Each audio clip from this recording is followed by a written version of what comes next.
Hello, and welcome to Cinephellas.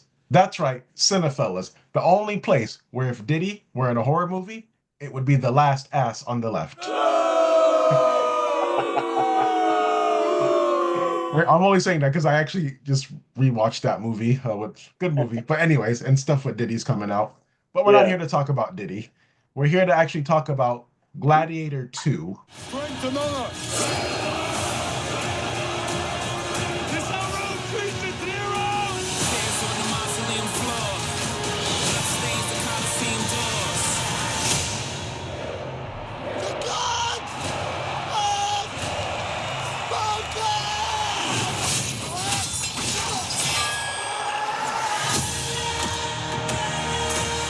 Now, the first Gladiator movie came out in 2000, and I liked that movie.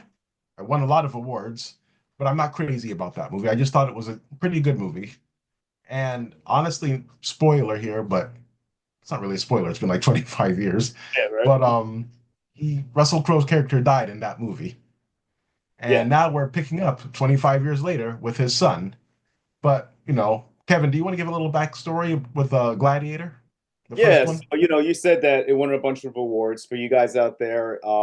It won the Best Picture in 2000. It beat out Traffic, Aaron Brockovich, and a few others I can't really remember.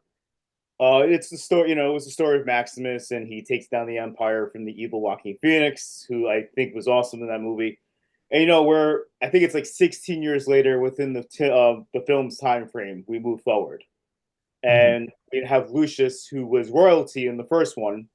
He was the son of the queen, and since Commodus, who Joaquin Phoenix was in the first one, dies, they kind of like shelved him away, saying like, he's royalty, he's the son of Commodus. People may not be, so lighthearted with him. They may try to kill him because maybe Commodus, passed on his evilness to the son. So Paul Mescal, who's a pretty up and coming actor, he plays Lucius, and he's just basically he's grown up in like the grit. He knows how to fight. He has intensity to him. It's a much more quiet intensity than what Russell Crowe had, but it's still there. And meanwhile, in Rome, the dream that the emperor had for the city of Rome is slowly starting to disappear. Corruption, especially by these two guys right here. They're kind of like the new emperors. They're the brothers. Yeah, you have Pedro Pascal right here. He plays one of the generals, and we'll talk more about this guy in a second. But Mhm. yeah, that's pretty much the plot. Paul Mescal is chosen by Denzel Washington to come and basically represent and kind of fight for his freedom. As with all Ridley Scott movies, there was a rumored 4 hour cut of this film, and originally I was going to say that this should have been a TV series because I like the movie. It's nowhere near as good as Gladiator One, but it has a lot of story, and I think that I'm interested to see the 4 hour cut because I kind of like the politics in this movie. I liked you got to see the city of Rome, you got to see the people. It's something you didn't really see in the first one. You had little ramblings and talks, but nothing. It didn't really delve into it like the population in the city as it does in this one, and that's why I think this should have been a show. Like I think this should have been like a 5 6 episode show, and it really would have spaced out everything and given everything time to breathe, I guess. But what about you? What did you Yeah. think? Honestly, you're the first person ever to mention that this should be a show because I am like, now that you're mentioning it, I'm like, yeah, that would have been good. I could just see like FX doing something like this. Yeah, One thing with like this movie, it's funny you mentioned that you like the first one more because for me it's equal. And I don't know if this is fair to say, but to me, this movie is like just the biggest, most expensive ad to promote the first movie yeah, because it's like almost copy and paste from that original movie from what I can remember. yeah. And Ridley Scott did some really ridiculous things here. I did not really care for the CGI of certain animals, especially certain animals that Paul Mescal fights within the beginning of the movie. I won't spoil what they are. I also don't like how they kind of turned the Colosseum into a gigantic fish tank. I think that was pretty ridiculous and silly. There was only so much you can extend your disbelief with that scene. But most of all, going back to like the time and like I think that Pedro Pascal kind of got the shaft. Like his character wasn't really developed that much. You could tell there was a big story there, like how he wasn't really sure what he wanted to do. He wanted to rebel. They did give you a taste of it, but I had a feeling And I really, again, I want to see this 4 hour cut. I have a feeling in that 4 hour cut, you get to get know him a lot more, and you maybe he turns out to be more of the hero than Paul Mescal over here. And I think that's a 4 hour cut we could actually really enjoy, not like the Snyder cut or that David Ayer Suicide Squad cut. Like this Oh, is one you, where I'm like, no, they actually have story. I love the Snyder cut of Justice League. Yeah, but um, one thing I love about this movie is, obviously it's Ridley Scott. The guy knows how to do period pieces. Everything looks beautiful. The money is on the screen. The music, the cinematography, everything is great. Now, what did you think about this guy right here, Nile? Honestly, I'm glad you mentioned that because to me, this was Training Day mixed with Gladiator. Like if you were to like just make Ethan Hawke's character a gladiator, that's Yeah, exactly what this is. But for some reason, it actually works perfectly. It's and the best part of the movie.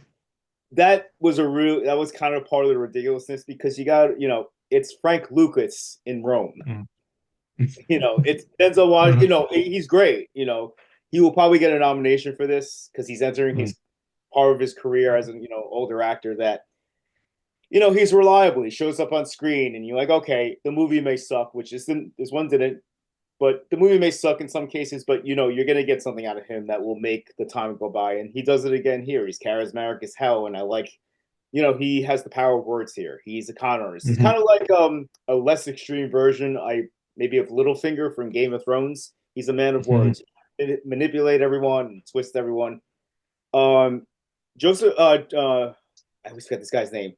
Guy from Stranger Things. Yeah, Joseph, guy from Stranger Things. yeah, because I messed it up. Yeah, I'm not gonna say his name because I messed it up in the other review. But Eddie from Stranger Things, I thought he was pretty good. He seems like he was Mhm. having a great time. And I don't know this guy's name right here, but he was equally as insane. I did like the brothers, but it was as you said that it seems like it's just Joaquin Phoenix split into two. That's it. They pulled apart Yeah, Joaquin Phoenix, and there you go. That's it. And this guy right here, I'm a big fan of him. I've seen him. I know a lot of guys on the site aren't really familiar with his work. He was nominated for an Oscar for this movie called After Sun. He's a really good actor. If you guys haven't seen After Sun, check it out.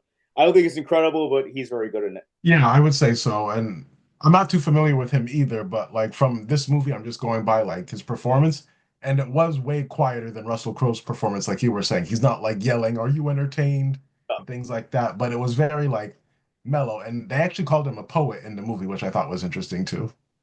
Yes, yes, they did. Mhm. Um, but I think this movie is maybe 15 years too late.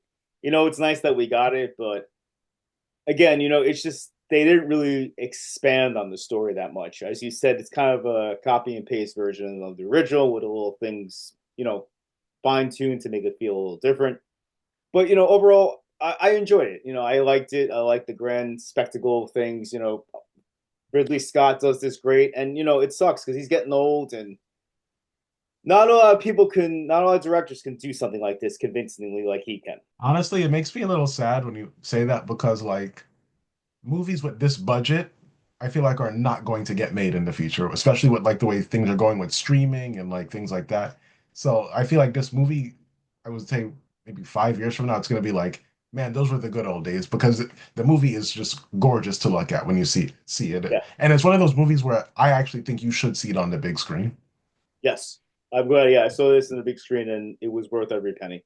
And the sound system was great. You hear the swords clanging during the battles, and the horses. Everything that is equated to a Roman battle was heard. Technically, this movie is great. I expect it to get some nominations for sound and sound effects, maybe visual, despite the fact that there are sharks swimming in the middle of Rome. Honestly, just going back to the sharks, because you have to keep in mind, not only do you have to physically get a shark, you have to Yes, bring that shark all the way back yes, to Rome, yes, yes. make sure there's enough water and space. Like, okay, but whatever. That would be a good movie, like a Hounds and Kumar, two guys who work for Rome trying to get the shark from the sea to like the Colosseum. But I did think that, but I'm like, it's a movie, it's a movie, and I don't want to spoil it, but like the baboons, I need to know their like gym routine because those were like the most swole CGI baboons I've ever seen. Yeah, yeah. I wasn't a fan of that. That's You know, it looked fake. It looked very Mhm. off-putting, especially in someone's hands like Ridley Scott, who is like extreme caliber. Like I didn't like that part. It took me out of the film for a second. Overall, I like the movie. Again, it's nowhere near as good as the first one. I know you're kind of on, you kind of think these two are equal. For me, it doesn't touch the first one, but it's a good time at the movies, and it's something that, as we're saying, should be seen on the big screen. And Denzel is always fun to watch. And I'm gonna give this one like 3.5 out of 5. Who should I do? Paul Mescal hair pieces. Honestly, I just have to make this one pun before we leave. Sure. The movie Jumps the Shark. See? Okay. And literally, it does jump the shark. It's definitely like it goes, way up here. The original was way down here, but it's a good movie overall. I do see this movie like getting nominations or and things like that, but yeah, you got to see this on the big screen. And if you don't see it on the big screen, this is a good example of a movie I would actually buy on Blu-ray in 4K just to watch it over again and really just enjoy that cinematography and things like that. And that being said, I feel like I would give this pretty much what I gave like the original Gladiator. To me, this is like a 4 out of 5, honestly. The only reason I'm giving it a 4 out of 5 is because, it just copies the original Gladiator too much, and Yeah. we don't really learn more about this world. So that's the only thing. But if we were to just tighten that up a little bit or make it a TV series like you're saying, oh yeah, Yeah. this would be perfect. 5 out of 5 for me. But for right now, 4 out of 5. So honestly, as far as what we're watching, I'm currently gonna finish The Penguin tonight. So maybe we can talk about that. Kevin, I know you're not like catching up on shows on the regular, but try to check that one out. It's really good. Yeah. And yeah, we got Nosferatu coming up and a whole bunch of movies. So I'm sure we're definitely going to talk about that. But until next time, I'm Nile. This is Kevin. We are the Cinefellas. And until next time, Kevin, what do we always say? Cheers.